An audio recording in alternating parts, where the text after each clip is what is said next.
Hey, Gyi, I think I smell something delicious. What's cooking, buddy? I am making some pulled pork empanadas as an app for my pre-holiday dinner with my family. Conrad, I'm learning a lot about smoking pork. What temperature do you like to smoke your pork at for pulled pork?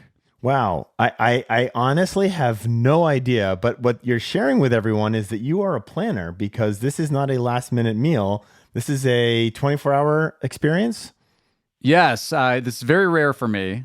I would spend this much time to do it, but I actually enjoy doing it. And 200 to 205 is what I like to look at. So if you're any 200 to other, 205.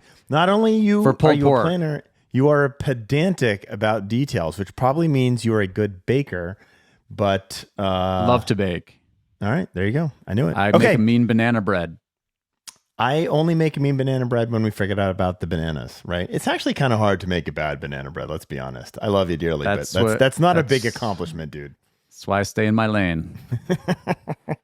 All right. What else we got going on today, Conrad? Okay, a lot coming out as has been recently the case, a lot coming out from Google, two major things in the news, big things from Google. We're going to do a segment as we look into 2024 on bad math.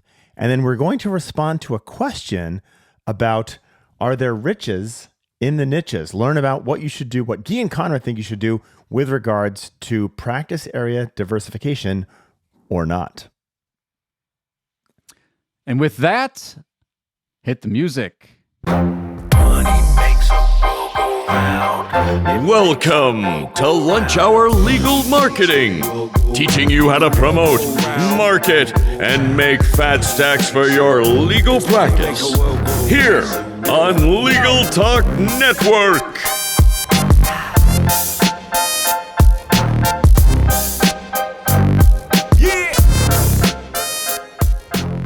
Welcome to Lunch Hour Legal Marketing. Now, I have to tell you that the write-up for the intro to the news section previously talked about you're going to get this episode right after Christmas, and we're going to wish you a Merry Christmas with your Yule log and your eggnog. It just felt off, and I know a lot of people are hurting right now, and a lot of this falls on religion and hatred throughout the world. And it's kind of a gloomy way to go into our segment. Gyi and I would like to wish all of you healthiness, happiness, peace. We hope the world turns into a better place going into 2024. Unless you're on the offensive line of the Alabama Crimson Tide, we wish you nothing but health and happiness in 2024. Now, let's hit the news. All right, Gyi, so much coming out of Mountain View and Google. Google dropped on us 2 days ago, as of this recording, their newest AI, Gemini. What can you tell me about Gemini? Well, I love how everybody's going to be eating crow. All these people that talked about Google doesn't know anything about AI and OpenAI is eating Google's AI for lunch. Google has just, they actually had originally planned to delay it, and I think they're feeling the pressure to get it out there. But have you checked this Gemini thing out yet, folks? It is pretty impressive. Go check it out right now. Pause and go check it out. It's pretty amazing. The video that Google put out, which apparently is staged, check that one out. But you're seeing a bunch of other AI folks that are now testing it, and I'm just like, wow. Go check it out. Not much more to say. In a that. not And surprising turn of events, the master of technology was able to figure out technology. The company that's been doing AI before any of the other companies existed actually knows something about AI. And also, if you're in the SGE experiment, go check that out because you're starting to see a very different result as they roll Gemini into those results. And not to burn all our prognostications, I bet you SGE's in the wild in 24. We'll talk more about that during the Crystal Ball episode. Yeah, I think that is increasingly going to be the case. So Crystal Ball episode, one of our favorites coming up sometime in the future. We will be talking a lot about SGE. Maybe it'll have come out by the time our podcast hits the airwaves on that. The other biggie coming out of Mountain View, and this hat tip to our great friend, Joanne Hawkins. If you do not have full 24/7 hours listed on your Google My Business profile, you will not show up for searches when you are closed. That is a new setting. So at the risk of encouraging you all to go out and spam the crap out of your GMB listings and change your hours to when you want people to call you instead of when you're actually in the office, if you do want to show up, I would run a 24/7 listing in GMB. Gyi, do you disagree with that? No, I mean, we've been pinching 24/7 for years, not because of Google, but because people want to call lawyers in off hours for a variety of practice areas. I don't know. You're in the major market, major competitive practice area. That's table stakes 24 hours, in my opinion. Table stakes, if you are not doing 24/7, you do not exist when you are closed. So make that change right now. And if you don't know what we're talking about, wait until 7 o'clock tonight. Go do a search and see from your office and see if you don't exist, and then panic. And see if you're running ads on a closed office. Yeah. Oh, yes. Especially those great local service ads that are going to get your voicemail. That's a or spenny just way regular Google ads that are showing that you're closed. Yeah, that's right. They do show up when it says closed, doesn't it? That's great. It'll show up because they're driven by local pack. Brought to you by Gyi and Conrad, how to turn your children's college fund into a smoldering pile of nothing. Okay. When we come back, we're going to talk about more bad math and shrinkage. And we're back, and we are talking about bad math, particularly as it relates to budgeting and marketing budgets. And hopefully by now you've already got your budget most of the way there, right? I mean, this is supposed to be out on the 27th.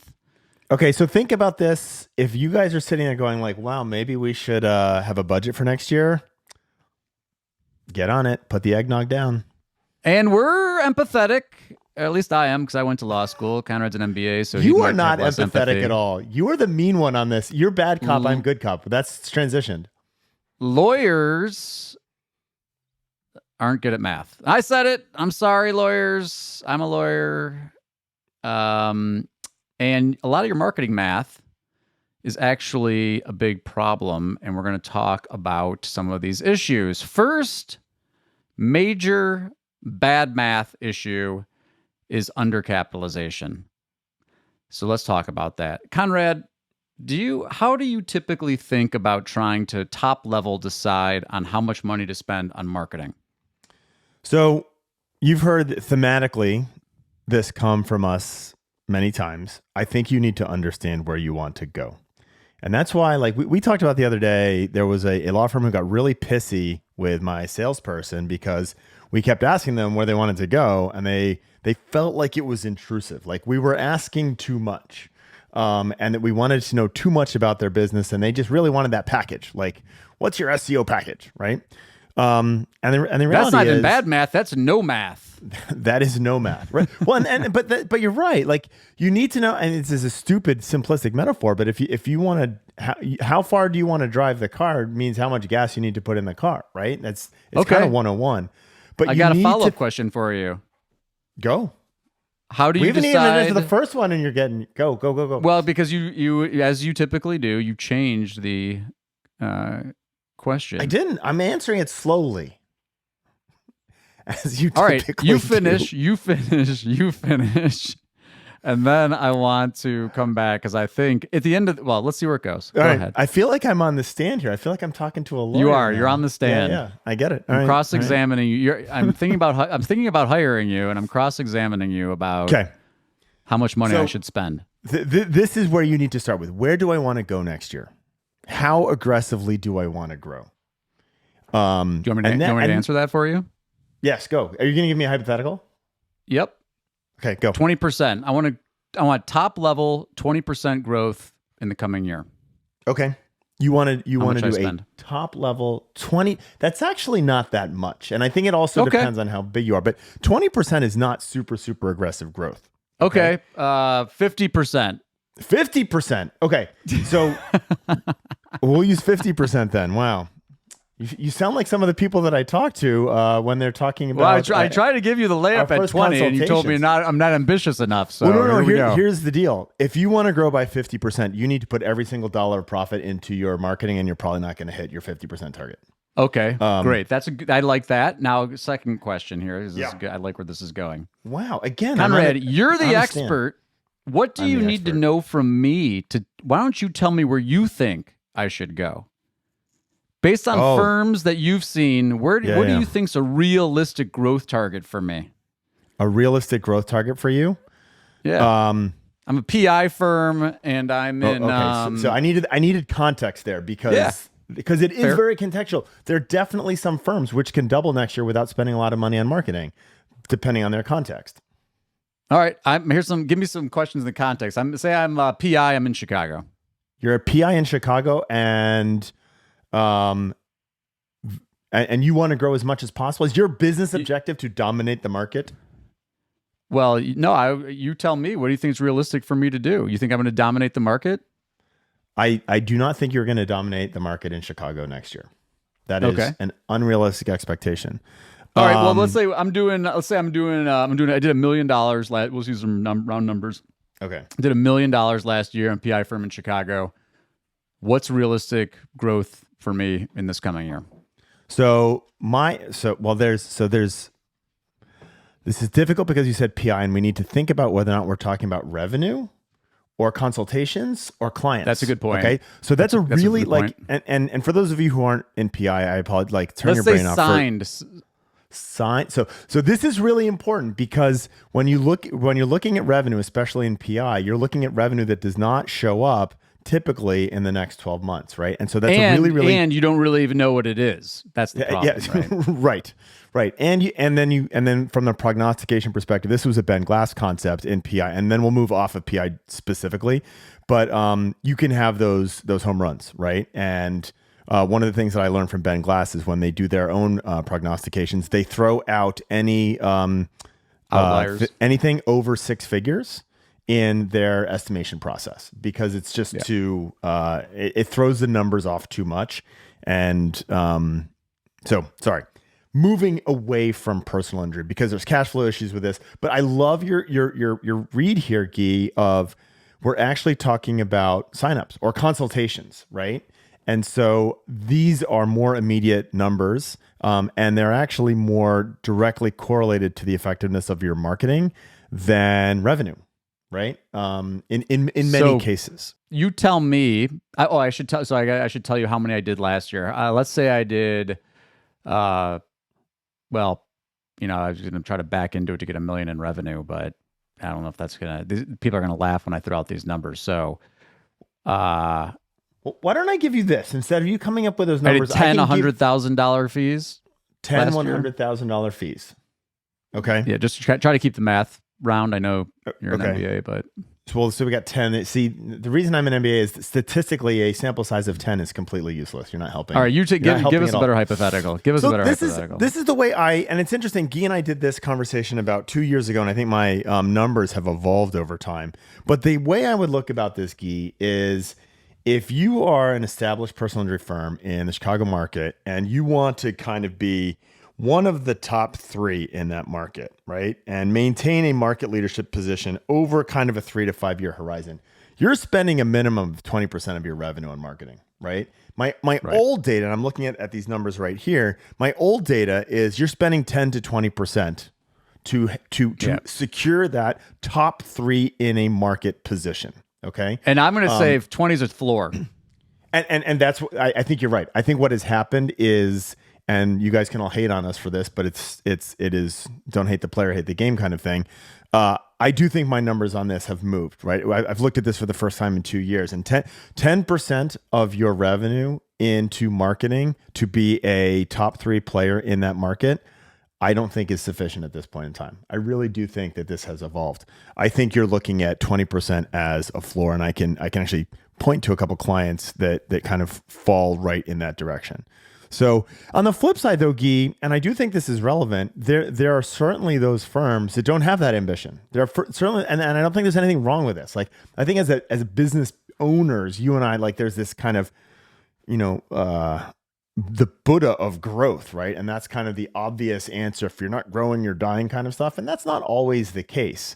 And so my real orientation here is like, where are you trying to go, man? Right? Like if you're trying to grow by 50%, if you want to be top 3 in a market, I'm working with a firm right now. They want to go from doing, their top 5 in the major city in a market. They want to own the state in like 3 to 5 years. Right. And that is not 20%. That's probably not even 30%. Right. That is full speed ahead as hard as we can. And maybe we'll get there. So, there's lots of different ways. So this is kind of the undercapitalization. And I think one of the realities that we're talking about right now is it is costing more and more to acquire clients as the ability to get in front of clients becomes more and more ubiquitous for people. Right? Like it is easy to put yourself in front of clients, and more lawyers are trying to put themselves in front of clients, and therefore the cost of doing so has increased. I think that is very real. I believe budgets are extremely under pressure to increase. Yeah, and for folks that are kind of trying to wrap their heads around, there's a little exercise for you to do.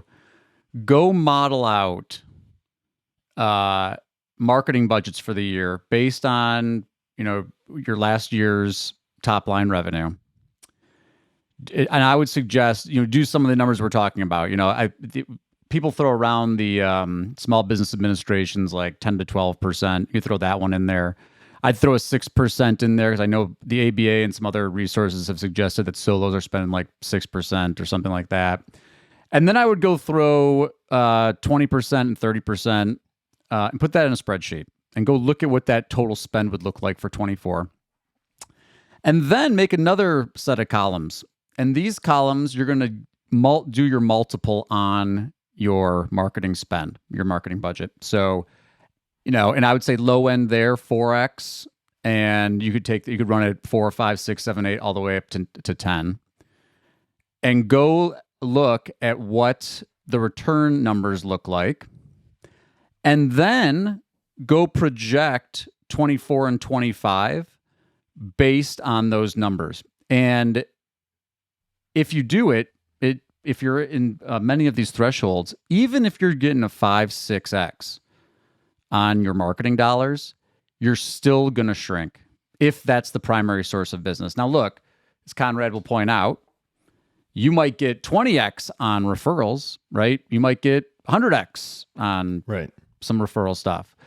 But I would throw those out too, because I want to really just zoom in on the marketing budget that you're spending to, because at the end of the day, and this is another point that I think is part of this bad math conversation is, don't run into this attribution myopia, right? Don't go so zoomed in where you're like, I'm just looking at my direct response, last touch attribution stuff.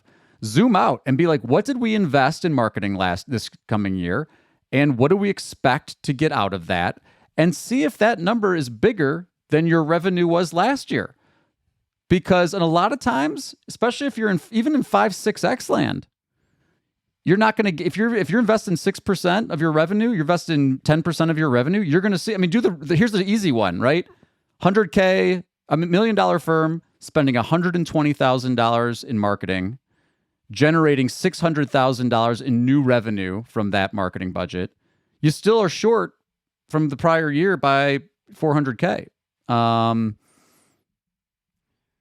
Yeah, I think the other reality of this is, as marketing channels acquiring clients, pay-per-click is the most obvious example of this, but I'll use that to bash on that. As the cost of acquiring through pay-per-click has increased, your ability to be profitable in that channel is contingent on your efficiency of your organization. How much time are you spending on this, right? And so as the cost for acquisition increases, the margins are decreasing and they could go negative if you haven't become more efficient at running these matters and converting those that do contact you into clients, or at least monetizing those that do contact you.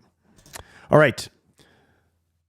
To sum it up, Gyi, what I heard you say is stop spending money to shrink your law firm. Don't be the George Costanza of legal marketing.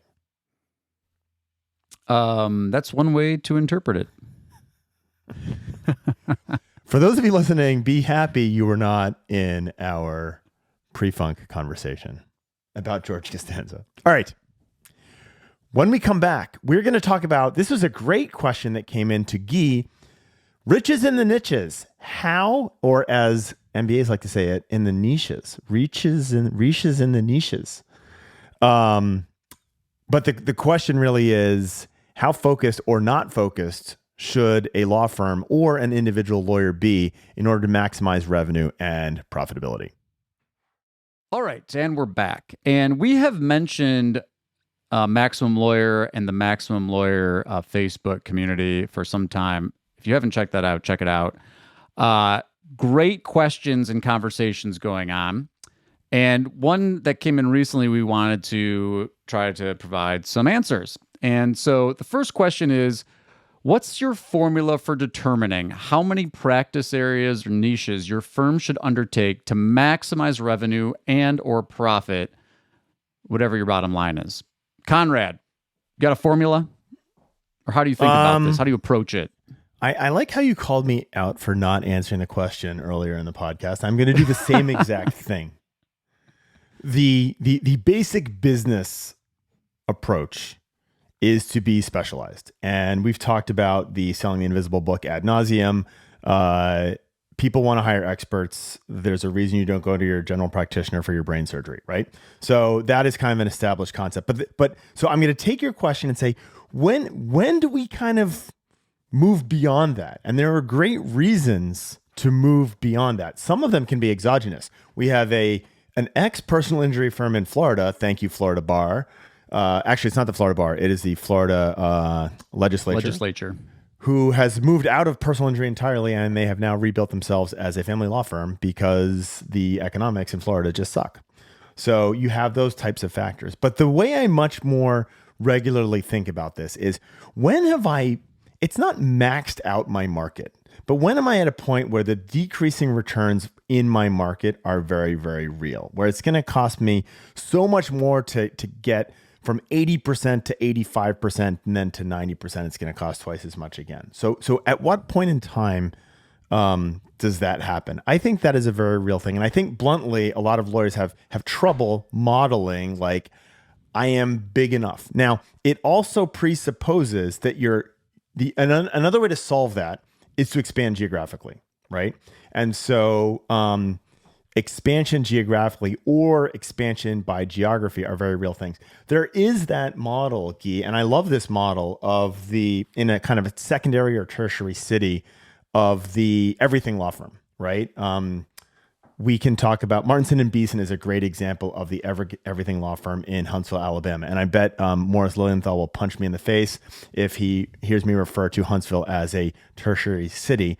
But it's very real. Morrison Beeson has a great reputation. They do a lot of work in the community, and everyone likes them. And so I don't know that everyone likes them, but they have a very positive brand affinity. And so people go to them for all sorts of things, right? And that works in that city because each of them is kind of maxed out what they can do within a practice area. So adding practice areas to a firm when you are a big player in a small pond absolutely makes sense. What I don't think makes sense is trying to dabble in lots of things, especially if you're small. The smaller you are, the more general you are now the general practitioner doctor who is doing brain surgery, obstetrics, and occasionally trimming someone's toenails, right? No one wants that. Nobody wants that. Yeah, and that was a very excellently articulated answer. So thank you for that.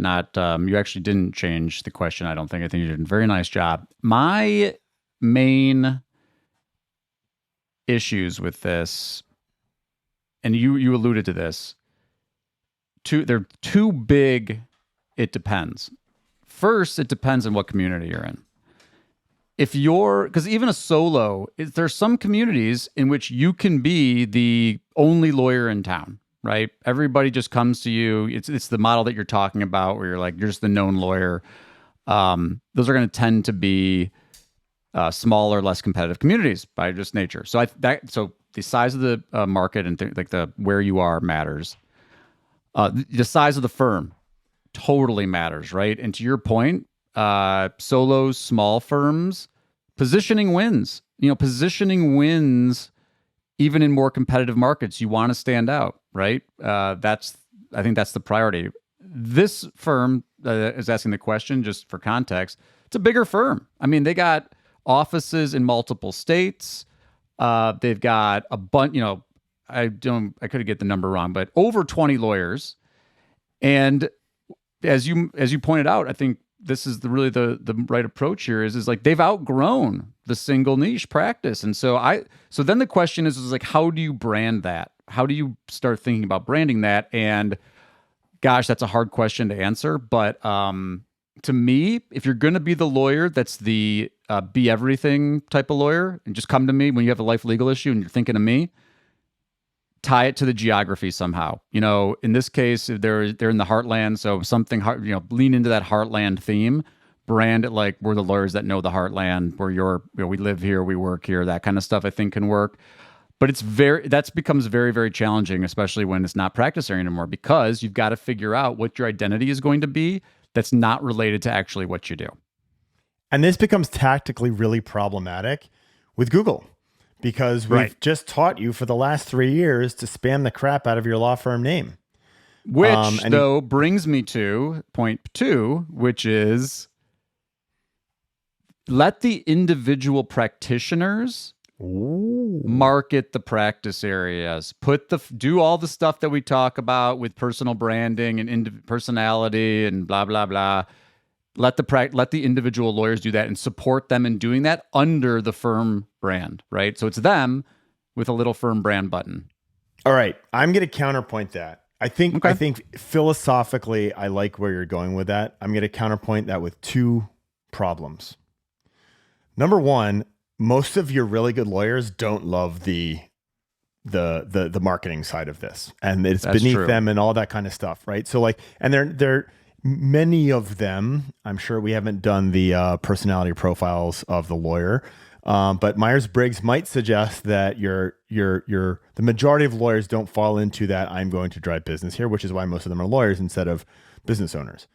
The second point is another tactical element, which I thought you were going to go to, but you can have practitioner pages in Google My Business. And a practitioner page is a page specifically for an individual, not a business, right? Which can be a very good way to actually specialize while you're within a law firm, the use of the word specialize, to focus while you're in a law firm. The key problem with practitioner pages that I hate is twofold. Number 1, it splits your reviews, right? And that becomes very, very problematic. And it's increasingly problematic as review count is so very, very important. And number 2, if that practitioner leaves, you've just lost that asset. You have not built an asset for the law firm. You have lost the asset and given away while someone has been working for you for that individual. So I that's a huge issue. It is a huge issue. And not just with Google business profiles, with brand equity in general. 100%, 100% a big issue. And so my overriding, I just think I just think that most of the time, the person does a better job at driving business and personality, especially if you're going to take that local tack, which I really, really like, Gyi. I love, we are the lawyer from this town. We are the lawyer here. That is who we are. I love that approach. And you can do that as a person. I just find it just so much easier to build that as a person. And what we're finding, and I believe this to be very true, when people do that, when lawyers do that successfully, they're not viewed as, Joan, the family lawyer. They're viewed as Joan, the lawyer that I like, right? I like Joan. Yeah. I agree. But it's like we talked about. I mean, this example, and so that I put the question back to you. You're a big firm. Are you saying don't brand the firm at all? I think you're a 30 lawyer firm. You're a 30 lawyer firm. So I think, and I am all about squeezing as much as you can out of your marketing. I think it is easier if that 30 lawyer firm is mostly driven by a lawyer owner who does not do a lot of law work, but spends much of his or her time being the face of the firm, right? And I call this... I gotcha. And then don't tie it to any particular practice area. Just be the face of the CEO, face of the firm, and your personality. And if you, that person can become loved and adored by your market. I watched this happen 2 days ago in a law firm office. I was waiting to meet up with the owner, and he was walking out of a consultation, and the people that they were talking to said, "Thank you for doing so much in this community." And I'm not making, this is not bullshit. I promise I'm not just marketing spin here. If you can do that, they will like you as a lawyer, not you as this is a guy who does XYZ, right? And I think that ideally, is so powerful. That person is a partner. I think only that person is a partner. That does not work otherwise, because otherwise we have another law firm where that was not the case, right? And boom, all of a sudden you're asking for a spinoff and a new competitor. Wisdom from my good friend Conrad Sam. Unfortunately, we are out of wisdom. I mean time, and we have to wrap up the episode. But I would like to thank Maximum Lawyer, even though they didn't do anything except to host the amazing community. He's kissing up. Go check them out again. Well, we got inspired today from the question there. And thank you to the person who asked the question. If you are brand new to Lunch Hour Legal Marketing, please subscribe. Please go check us out on YouTube and TikTok. Conrad does a lot of dancing over there. So if you're into that kind of thing, TikTok's your spot. But unfortunately, we must bid you adieu until next time, and Happy New Year. And Happy New Year to you, Conrad. Yeah, Happy New Year. I will see you on the first day of the new year. Can't wait for it, buddy. Conrad and Gyi saying farewell. Money makes a it makes a world go round. Money makes a world go round. Yeah, money make a world go round. Money makes a world go round. Yeah, money make a world go